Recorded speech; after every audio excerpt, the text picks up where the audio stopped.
ಇಡೀ ಊರು 256 ಎಕರೆ ಮತ್ತು ವಿಲೇಜ್ ಊರು ಅಂತ ಏನಿದೆ, ವಿಲೇಜ್ ಪೋರ್ಷನ್, ಇದರಲ್ಲಿ ಒಂದೇ ಕುಟುಂಬನೇ, ನಮ್ಮ ಕುಟುಂಬ ಮಾತ್ರ ವಾಸ ಇರ್ತಕ್ಕಂಥದ್ದು.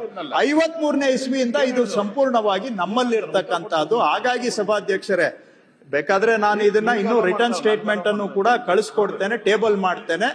ಮತ್ತು ಬೇಕಾದ್ರೆ ವಿರೋಧ ಪಕ್ಷದವರು, ಮಾಧ್ಯಮದವರು ಬೇಕಾದ್ರೆ ಬಂದು ಅಧಿಕಾರಿಗಳ ತಂಡವನ್ನು ಜೊತೆಗೆ ನಾನು ತಮ್ಗೆ ರಿಕ್ವೆಸ್ಟ್ ಮಾಡ್ತೇನೆ, ಅವ್ರು ತಯಾರಿದ್ರೆ ತಮ್ಮ ಸೂಚನೆ ಮೇರೆಗೆ ಬಂದು ಇನ್ಸ್ಪೆಕ್ಷನ್ ಕೂಡ ಮಾಡ್ಲಿ. ಏನಾದ್ರೂ ತಪ್ಪಾಗಿದ್ರೆ ತಪ್ಪು ಮಾಡ್ಕೊಳ್ಳಿಕ್ಕೆ ನಾವಂತೂ ಸದಾ ಸಿದ್ಧರಿದ್ದೇವೆ. ಇದು ನನಗಂತೂ ಸಂಬಂಧನೇ ಇಲ್ಲ. ಯಾವುದೋ ನಮ್ಮ ಪೂರ್ವಜರ ಕಾಲದಲ್ಲಿ ಅವ್ರು ಖರೀದಿ ಮಾಡಿ ಬಂದಿರುವಂತ ಜಮೀನುಗಳು, ಅದನ್ನ ತಗೊಂಡ್ ಬಂದು ಇವ್ರ ಮೇಲೆ ಏನು ಸಿಗಲಿಲ್ಲ, ಏನೋ ಒಂದಷ್ಟು ಇವರು ಏನು ನಮ್ಮ ಬಿಜೆಪಿ ಸ್ನೇಹಿತರು ಮೊನ್ನೆ ಮೀಟಿಂಗ್ ಮಾಡಿ ಡಿಸೈಡ್ ಮಾಡಿದ್ದಾರೆ ಇವ್ರನ್ನ ಟಾರ್ಗೆಟ್ ಮಾಡಬೇಕು ಅಂತ.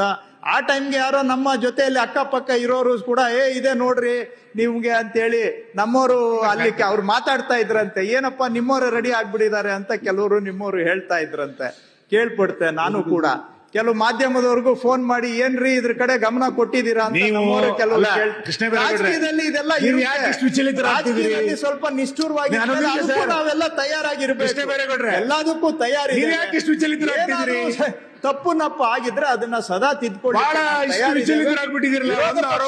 ನಮ್ಗೆ ನಂಬಿಕೆ ಇದೆ. ಕೇಳ್ತೇನೆ, ವಿಚಾರ ಮಾಡಿ ಏನಾದ್ರೂ ಹೇಳಿ, ಅದನ್ನ ನಾವು ಸರಿಪಡಿಸ್ಕೊಳ್ತೇವೆ. ಇಷ್ಟು ಸನ್ಮಾನ್ಯ ಅಧ್ಯಕ್ಷರೇ, ಕೃಷ್ಣ ಬೈರೇಗೌಡರು ಈಗಾಗಲೇ ಮಾತಾಡಿದ್ದಾರೆ. ನಮ್ಗೇನು ದಾಖಲೆಗಳು ಕೊಟ್ಟಿಲ್ಲ, ಅವ್ರ ದಾಖಲೆಗಳೆಲ್ಲ ಹೇಳಿದ್ದಾರೆ. ಅವ್ರಿಗೆ ಯಾಕೆ ಬಂತು ಅಂತ ಹೇಳಿದ್ದಾರೆ. ಓಕೆ, ಇಲ್ಲಿ ಆರೋಪ ಬಂದಿರತಕ್ಕಂಥದ್ದು ಕೃಷ್ಣ ವಿರುದ್ಧ ಭೂ ಕಬಳಿಕೆ ಆರೋಪ. ನನಗೂ ಗೊತ್ತಿರಲಿಲ್ಲ. ನಾನು ಬೆಳಗ್ಗೆ ಎದ್ದು ಪ್ರಜಾವಾಣಿ ನೋಡಿದಾಗ ಫ್ರಂಟ್ ಪೇಜ್ ಅಲ್ಲಿ ಬಂದ್ಬಿಟ್ಟಿತ್ತು. ಅದರಲ್ಲಿ ಕ್ಲಿಯರ್ ಆಗಿ ನಮ್ಮ ತಮ್ಮೇಶ್ ಗೌಡ, ರವಿಕುಮಾರು ಈ ತರದವರು ಆಪಾದನೆಯನ್ನ ಮಾಡಿದ್ದಾರೆ. ಈ ಕೃಷ್ಣ ಅವರು ಒಪ್ಕೊಂಡಿದ್ದಾರೆ. ಬರೀ ಅವರಲ್ಲ, ನಮ್ಮವರು ಸ್ವಲ್ಪ ಇದ್ದಾರೆ ಅಂತ ಅವ್ರಿಗೂ ಗೊತ್ತಿದೆ, ಎಲ್ಲರಿಗೂ ಗೊತ್ತಿದೆ ಯಾರಿದ್ದಾರೆ ಅಂತ. ಈ ಅಸೆಂಬ್ಲಿಯಲ್ಲೇ ನಾವು ನೋಡಿದ್ದೀರಿ, ಅಲ್ಲಿ ದಾಖಲೆ ಹುಡುಕಿದ್ದಾರೆ.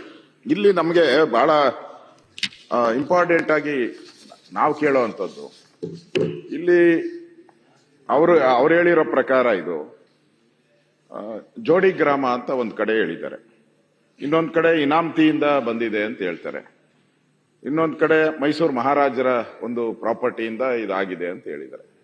52ನೇ ಇಸ್ವಿಯಿಂದ ಇದು ಟ್ರಾನ್ಸಾಕ್ಷನ್ ಆಗಿದೆ.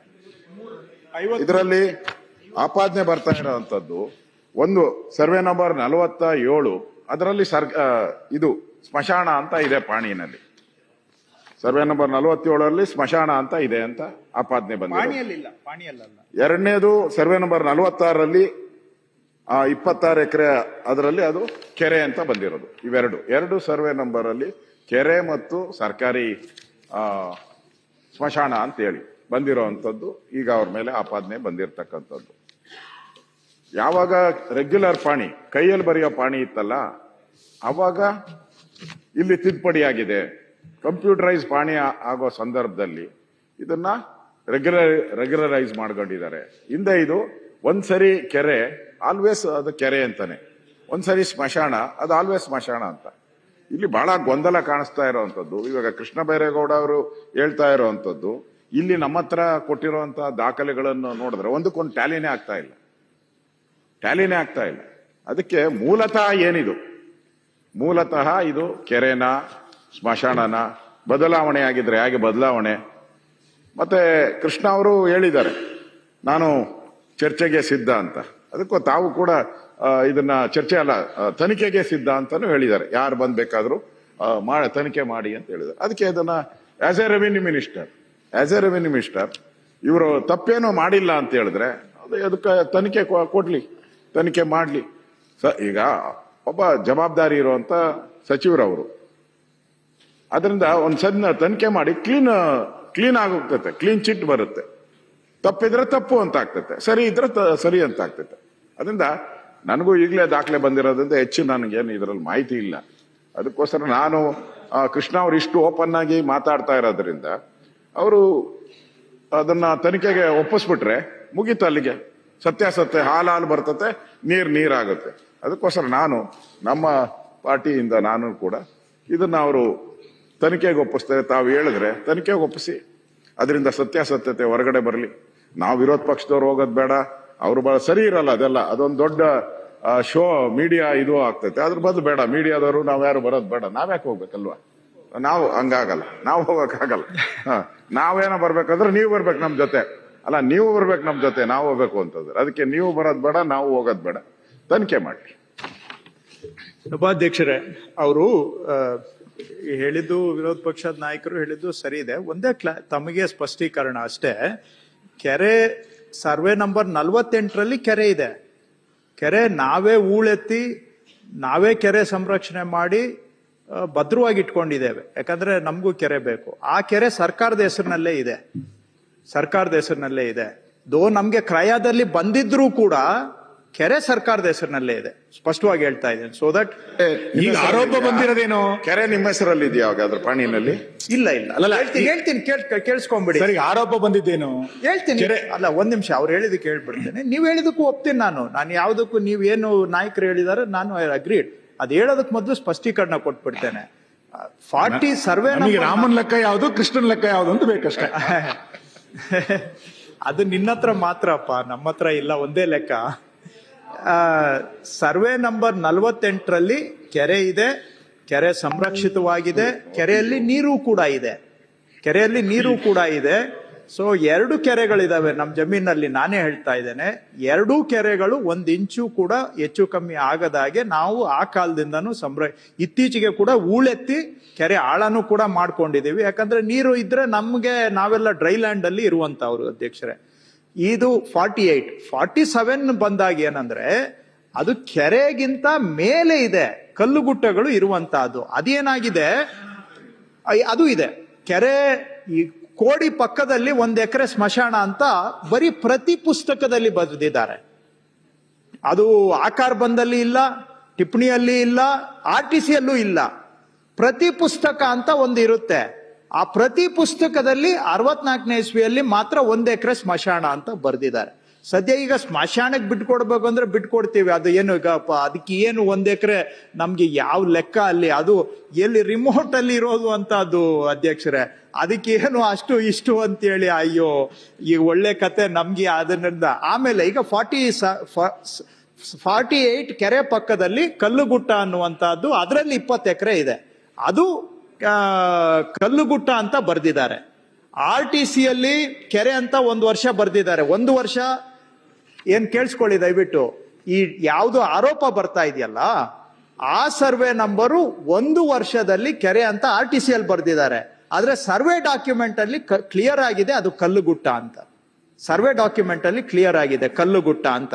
ಹಾಗಾಗಿ ಸಭಾಧ್ಯಕ್ಷರೇ, ಇಷ್ಟು ಸ್ಪಷ್ಟೀಕರಣ ಹೇಳ್ತಾ, ಇದು ಮಾನ್ಯ ವಿರೋಧ ಪಕ್ಷದ ನಾಯಕರು ಏನ್ ಹೇಳಿದ್ದಾರೆ,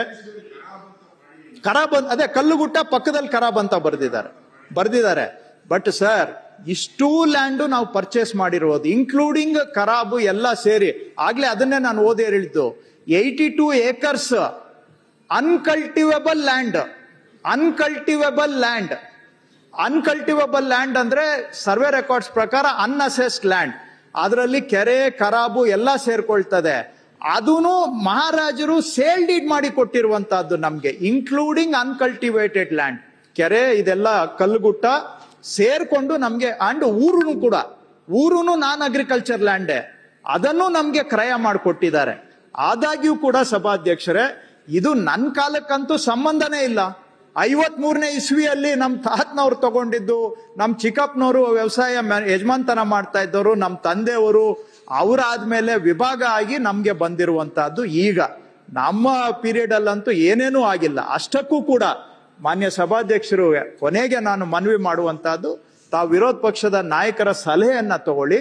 ಯಾರ ಕಡೆಯಿಂದ ತನಿಖೆ ಮಾಡಿಸ್ಬೇಕು ಅಂತ ಅವ್ರು ಸಲಹೆ ಕೊಡ್ತಾರೆ, ಅವ್ರ ಕಡೆಯಿಂದ ತನಿಖೆಗೆ ನಾನು ತಯಾರಿದ್ದೇನೆ. ದಯವಿಟ್ಟು ನಾನು ಮನವಿನೂ ಮಾಡ್ತೇನೆ, ನೀವು ತನಿಖೆಗೆ, ಮಾನ್ಯ ಅಧ್ಯಕ್ಷರೇ, ತನಿಖೆಗೆ ಇದನ್ನ ರೆಫರ್ ಮಾಡಿ.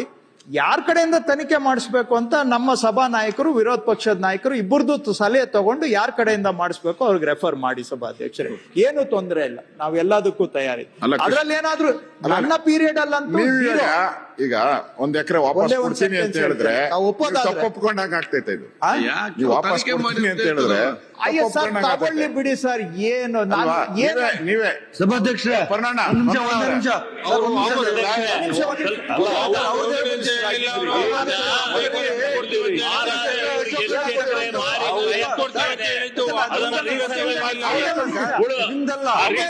ವಾಪಸ್ ಕೊಟ್ಟಿದ್ಯಲ್ಲ, ಇದೆ. ನೀವೆಲ್ಲ ಆಗಿರೋದು ಒಂದ್ ನಿಮಿಷ, ಒಂದೇ ಒಂದ್ ನಿಮಿಷ. 5 ಎಕರೆ ವಾಪಸ್ ಕೊಟ್ಟವ್ರೆ. ನಮ್ಮ ಕೊಲೀಗ್ಸ್ ಇದೆಲ್ಲ ಆಗಿರೋದು 50 ವರ್ಷ ಹಿಂದೆ.